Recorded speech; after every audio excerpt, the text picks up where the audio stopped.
Il portait un nom admiré à gauche mais fut ministre de la Culture sous un président de droite, inclassable, Frédéric Mitterrand, décédé jeudi à 76 ans, racontait comme personne l'âge d'or du cinéma, naviguant entre télévision et postes prestigieux, et n'hésitant pas à confesser sa mauvaise vie.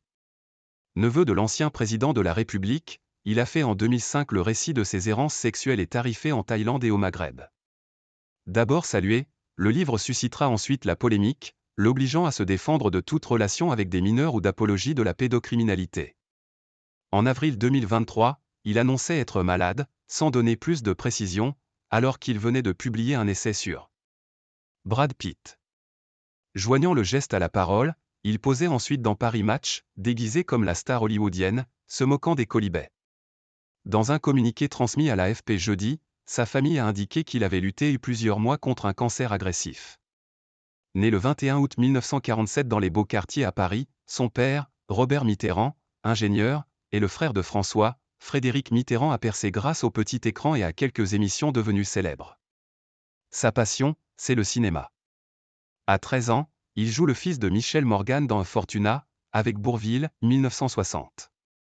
Adulte, après quelques années d'enseignement, il retourne à ses premières amours, il rachète une salle à Paris puis crée un réseau d'art et essais, qu'il anime pendant 15 ans. Il passe aussi derrière la caméra et réalise notamment Lettres d'amour en Somalie, 1981, écrit à la première personne, et l'opéra Madame Butterfly, filmé en Tunisie, 1995. La télévision l'appelle. Et le petit écran lui permet de partager son amour pour le grand. Étoile est le nom de la première émission qu'il anime sur la Une à partir de 1981, il y ressuscite avec flamboyance les stars, surtout les actrices, et décortique les grands films. L'homme insuffle sa cinéphilie aux spectateurs, captivés par cette voix lancinante, aux phrasés reconnaissables entre tous. Fin 1988, Frédéric Mitterrand quitte avec fracas TF1, devenu chaîne privée, pour Antenne 2 et le service public. Il n'aime ni les Noirs, ni les Arabes, ni les PD, ni les gens de gauche. Autant dire que je n'avais pas beaucoup d'avenir, déclare-t-il. Missile nucléaire. Les titres des magazines qu'il anime à la télévision parlent d'eux-mêmes, Destin, Les Amants du siècle, Étoile Palace, Les légendes du siècle. Portraits souvent déchirants de stars du cinéma et de têtes couronnées. Sans indulgence pour les chaînes privées, il n'en montre pas davantage pour l'audiovisuel public.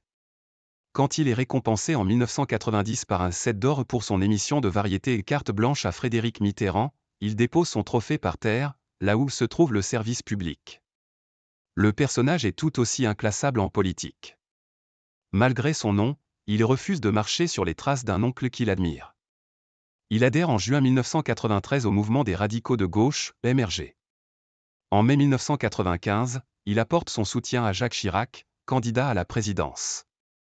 Nommé à la tête de la Villa Médicis à Rome par le président Nicolas Sarkozy en 2008, il rentre à Paris quelques mois plus tard pour prendre le ministère de la Culture, jusqu'à l'élection présidentielle de 2012, perdue par la droite. Ministre, il soutient le cinéaste Roman Polanski, accusé de viol. Dans un livre, Le désir et la chance, 2012, il revient sur cet épisode et évoque le missile nucléaire lancé contre lui par Marine Le Pen, qui explique ce soutien par ses aventures dans les nuits de Bangkok. Sa nomination rue de Valois suscite quelques froncements de sourcils, le nouveau venu n'a pas fait l'ENA, ne vient pas de la haute fonction publique et cultive une image de dandy.